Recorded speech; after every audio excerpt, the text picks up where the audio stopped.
ठीक है, ठीक है।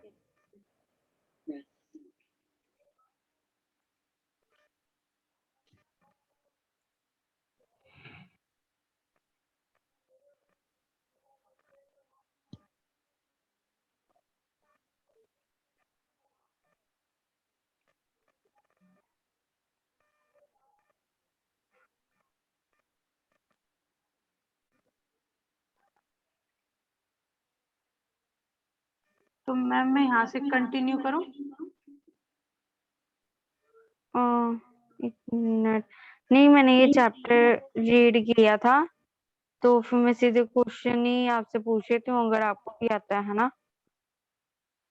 क्योंकि हमने में टाइम टेबल भेजा हुआ था, तो मैंने गो थ्रू कर दिया था और मैंने मेन पॉइंट्स लिख लिए थे अपने पास, कि जो आपको मेन मैंने आपको बोला था बताना है ना, जी। जो आगे आपके काम भी आएगा, वो मैंने लिख लिए थे कि आपको बताना है।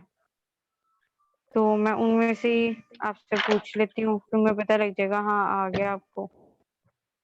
मैम मैं एक बार चैप्टर रिवाइज कर लूँ? चलो करो। Okay ma'am. रीड करूँ मैम मैं लाउडली? नहीं, आप खुद ही फटाफट जल्दी गो थ्रू हो जाओ मेन टर्म्स। अगर कहते हो तो मैं दोबारा से चैप्टर पता समझा दूंगी। ओके। मैं समझाऊंगी, आप अब गो थ्रू होगे। मैम मैं कर लेती हूँ। चलो ठीक है, मैं आपको 10 मिनट्स दे रही हूँ, फटाफट हो जाओ गो थ्रू।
या ma'am done.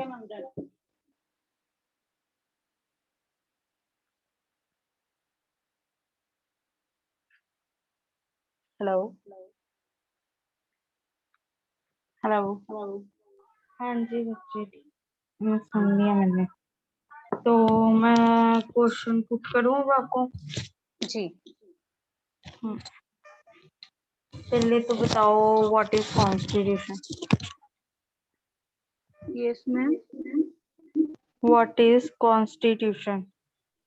Constitution, okay ma'am, मैं हिंदी में बता सकती हूँ। ठीक है, हिंदी में बता दो।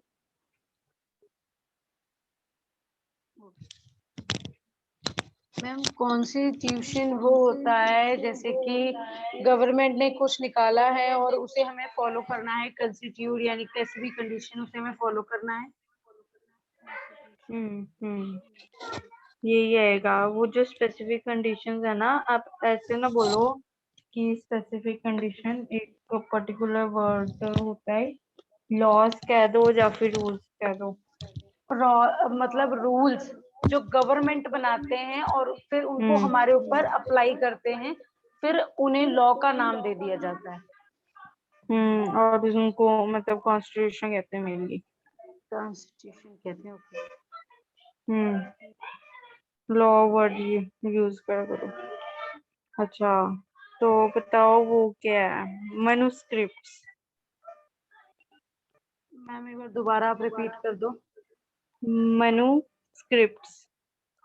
Manu script, I don't know ma'am, मुझे क्वेश्चन समझ में नहीं आ रहा।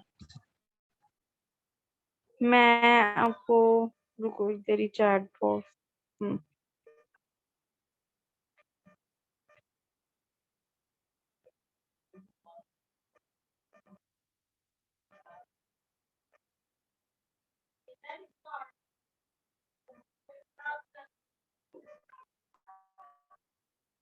मैंने क्वेश्चन लिख के आपको भेजा।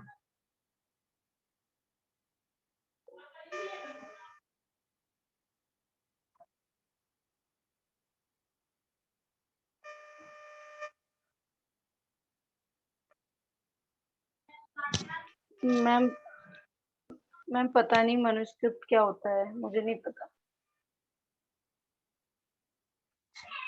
ठीक है, मैं बताती हूँ। ये मतलब पॉपुलर था, तो इसलिए मैंने बोला, मतलब जो इम्पोर्टेंट है ना, ये होता है कि बुक्स होती हैं जो कि बहुत पुरानी होती हैं, पुराने जमानों की लिखी हुई, ठीक है, जिनको मनुस्क्रिप्ट्स कहते हैं हम। ये मेनली क्या होती हैं, पुराने जमाने में मनुस्क्रिप्ट जो होती थी वो मेनली लिखी जाती थी पाल्म लीफ पे। पत्ते का नेम था पाल्म, तो उस पत्ते पे लिखी जाती थी। ठीक है, जी जो पुराने जमाने में वो मतलब कह सकते हो कोई अल्फाबेट पिक्चर्स वगैरह जो भी वो करते थे ना, है ना, तो वो उस पे बनाए जाते थे पाम लीफ पे।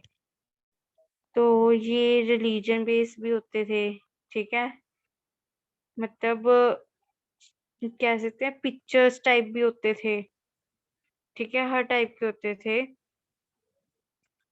और एक लैंग्वेज थी जिसका नाम था प्राकृत।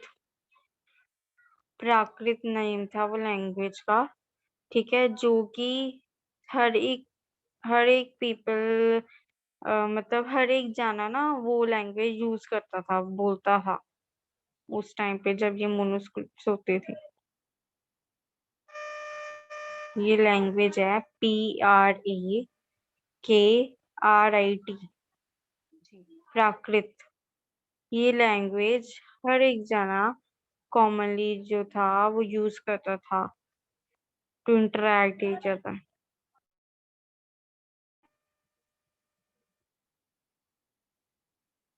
उस टाइम पे। जी। बाकी और क्वेश्चन।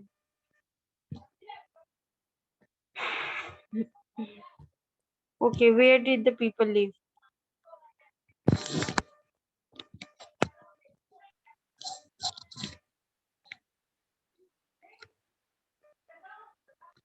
यानी लोग कहाँ रहते हैं। Hmm like city, place. Generally generally है, बताओ।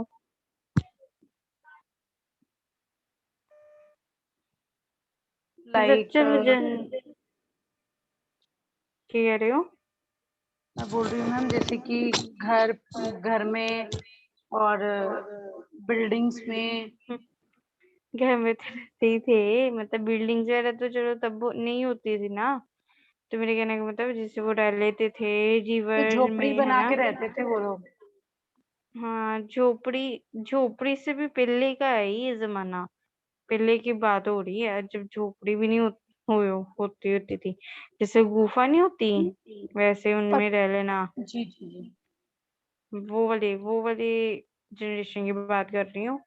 जिससे रिवर वैली के पास रह लेना, कोई रिवर के पास रह लेना। मेनली गंगा ऐसे की रिवर थी जिधर काफी पास में लोग रहते थे। नर्मदा। ठीक है, ये भी आ सकता है। सबसे पुरानी रिवर कौन सी है? गंगा और नर्मदा। जी ठीक है, ये दोनों ऐसी रिवर है जो बहुत पुरानी है, सबसे ज्यादा पुरानी जी। रिवर है। हम्म इसके बारे में बताओ। चलो ये जनरली है, ये मैं आपको बता देती हूँ कि इंडिया को और क्या कहता था। इंडिया को और भारत क्या कहा जाता है? ठीक है, ये तो भारत। पता ही होता है। जी जी, भारत, हिंदुस्तान, और इससे पहले भी एक नाम था, मुझे भी याद नहीं आ रहा, मैंने पढ़ा था हिस्ट्री में। ऋग्वेद। हाँ, ऐसे ही कुछ नाम था, लेकिन सबसे पहले तो कुछ और ही नाम था। ऋग्वेद था। भारत इंडिया तो बाद में पढ़ा था यहाँ पे, पहले नाम कुछ और ही था, मतलब डिफरेंट टाइप्स का, लॉन्ग। मेरे अकॉर्डिंग तो मैं तो चलो ऋग्वेद ही पढ़ा हुआ, बाकी चलो होगा तो ऋग्वेद ही था मेरे अकॉर्डिंग। चलो बाकी। मैम मेरे को ना बाकी नाम नहीं याद आ रहा, लेकिन मैं आपको बता दूंगी मैं। मेरे अकॉर्डिंग ऋग्वेद है, अगर कोई और हुआ फिर बताना। जी। हम्म इंस्क्रिप्शंस वर्ड है एक। मैं ये वर्ड लिखती हूँ, रुको चैट बॉक्स में।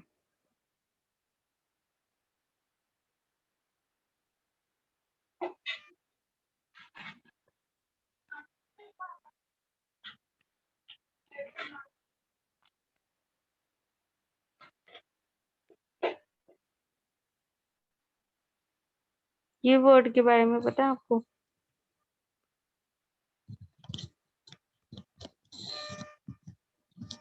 इंक्रिप्शन। हम्म जी। बताओ। जैसे कोई किसी के जगह कब्जा कर लेना, लड़ाई झगड़ा, इंक्रिप्शन मतलब कोई। ना ना ना, ये वो वाला नहीं है, इंग्लिश में नहीं, हिस्ट्री में बताऊं? मैं बताती हूँ, मैं बताती हूँ। ये है, दो तीन ही है इस चैप्टर में, मतलब जो इम्पोर्टेंट टर्म्स है।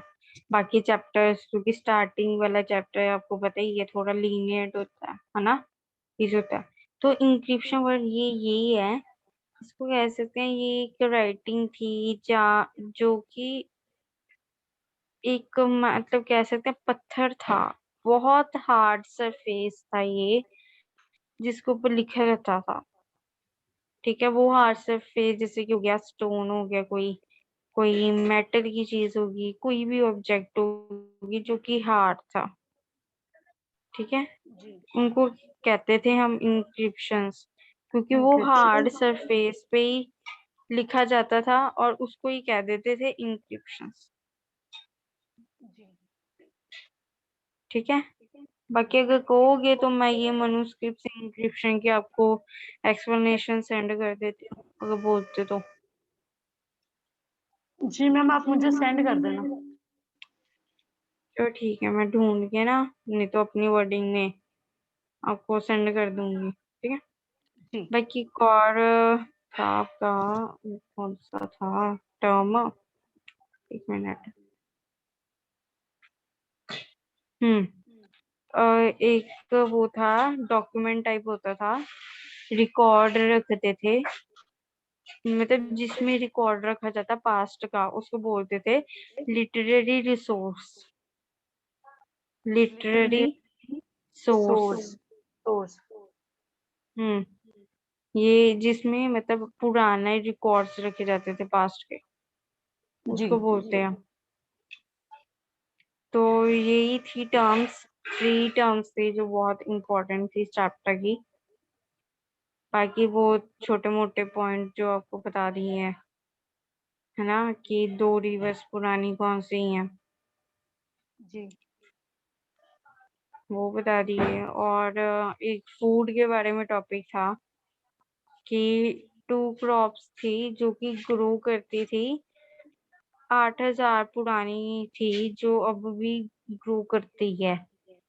ठीक है, वो 8,000 पुरानी क्रॉप की नेम है वीट, और एक थी बाल्य। मैं देखती हूँ ये, मैंने आपको जी चैट में सेंड की है। जी एक वीट थी और एक बाल्य, ये दोनों क्रॉप से जो पुरानी है बहुत ज्यादा।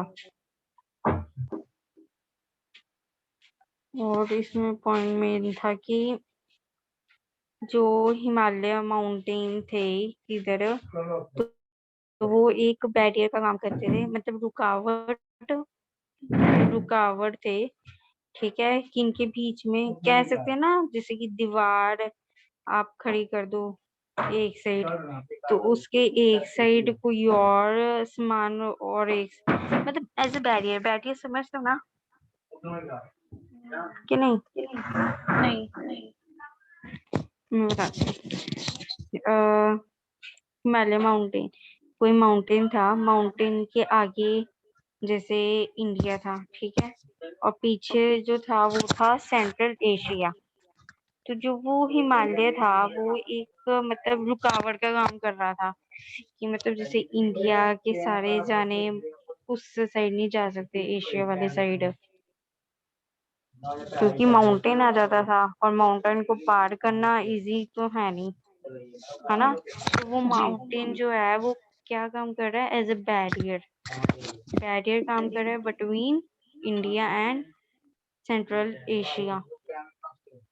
ठीक है, जी हम ये कह सकते हैं बैरियर, जैसे हिमालय माउंटेन है, it is working as a barrier between India and Central Asia. ठीक है, आपको मैंने वर्डिंग भी बता दी है, अब समझ लगी। जी बाकी इसमें मेन हिस्ट्री में एक 2 कोर टर्म्स होती हैं इम्पोर्टेंट, बीसी और एडी। जी बीसी मतलब बिफोर क्राइस्ट, और एडी मतलब एनो डोमिनी या आफ्टर क्राइस्ट। ठीक है, जो मतलब कि बिफोर क्राइस्ट को बीसी बोल देते हैं, और after the birth of the Jesus उसको बोल देते हैं एडी। ओके। ठीक है, तो बाकी यही था मेन इस चैप्टर में। ठीक है, बाकी तो ऐसे स्टोरीज वगैरह आपको दी होंगी, वो करने की जरूरत नहीं है, क्योंकि वो आगे काम नहीं आने वाली। हाँ मैम, कोई डाउट? अभी आपने जितने भी क्वेश्चन पूछे हैं हम्म मैम, अगर आपके पास इनके क्वेश्चन आंसर दोनों हो तो आप मुझे सेंड कर देना, क्योंकि मैंने क्वेश्चन किए थे लेकिन ये को आंसर नहीं थे। तो अगर आप मुझे भेज दोगे तो मैं फिर इसको याद कर लूंगी। मेरे पास मैंने क्वेश्चंस लिखे तो नहीं है ना, आंसर लिखे हुए हैं। मैंने रीड किया था चैप्टर, और जो इम्पोर्टेंट टर्म्स थी वो चलो माइंड में थी कि आगे करवा हुआ। बाकी चलो मैं ऐसे करूंगी, आपको लिख के ना, ठीक है, हैंड रिटन मैं आपको लिख के टाइप करके भेज दूंगी। ठीक है, अगर मैं वीडियो में आपने बताया है ना, मैं वीडियो दोबारा से वॉच कर लूंगी, ठीक है। ठीक है, जो छोटे छोटे क्वेश्चंस मैंने आपको बताए हैं ना, जैसे कि 2 रिवर्स के नेम है ना, बैरियर, माउंटेन बैरियर किन किन के बीच में है, ये तो चलो आप वीडियो रिवाइंड करके देख लेना, क्योंकि इसके आंसर 1-2 वर्ड में है ना। और बाकी अगर जो क्वेश्चंस है जिनके आंसर जैसे मनुस्क्रिप्ट्स क्या है ना, इनके मैं आपको सेंड कर दूंगी, मतलब क्वेश्चन भी और आंसर भी खुद बना के, मतलब पता ही है तो वो इजी होगा खुद बना के, वो भी मैं आपको सेंड कर दूंगी। Okay ma'am. कोई प्रॉब्लम? नो मैम, बस वो जो क्वेश्चन आपने बताए हैं, अगर वो एक बार मुझे मिल जाएंगे ना, तो फिर मैं लर्न करूंगी और वीडियो दोबारा से वॉच कर लूंगी, ठीक है। तो मैं ऐसे करती हूँ, फिर मैं आपका होमवर्क इतने में बहुत हो जाना है कि आपने मुझे वो लिख के भी भेजना है इंग्लिश का, क्योंकि वो भी इम्पोर्टेंट है, लिखोगे तभी आपको इंग्लिश आएगी, ठीक है ना, खुद से बनाना सीखोगे तो। जी मैम, मैं आपको तो होमवर्क कल मॉर्निंग तक भेज दूंगी। हाँ, जब मर्जी भेज देना, तो मतलब कल तक जब मर्जी भेज देना मुझे, मैं चेक कर लूंगी, खुद से जितना हो सके खुद से बनाओ, हेल्प ले सकते हो इम्पोर्टेंट वर्ड्स की, बट नॉट ओनली कि हमने जी। ऑल ही कॉपी कर देना है, ठीक है ना, खुद की क्रिएटिविटी मुझे ज्यादा दिखनी चाहिए आपकी, ओके मैम। मिस्टेक्स निकलेंगी नो प्रॉब्लम, ओके। ठीक है। तो इधर एंड करते हैं फिर क्लास, ठीक मैं है। आपको अभी भेज देती हूँ वो क्वेश्चन ओके मैम। आंसर, ठीक है, टाइप करके मैं आपको भेज दूंगा, चलो ठीक है।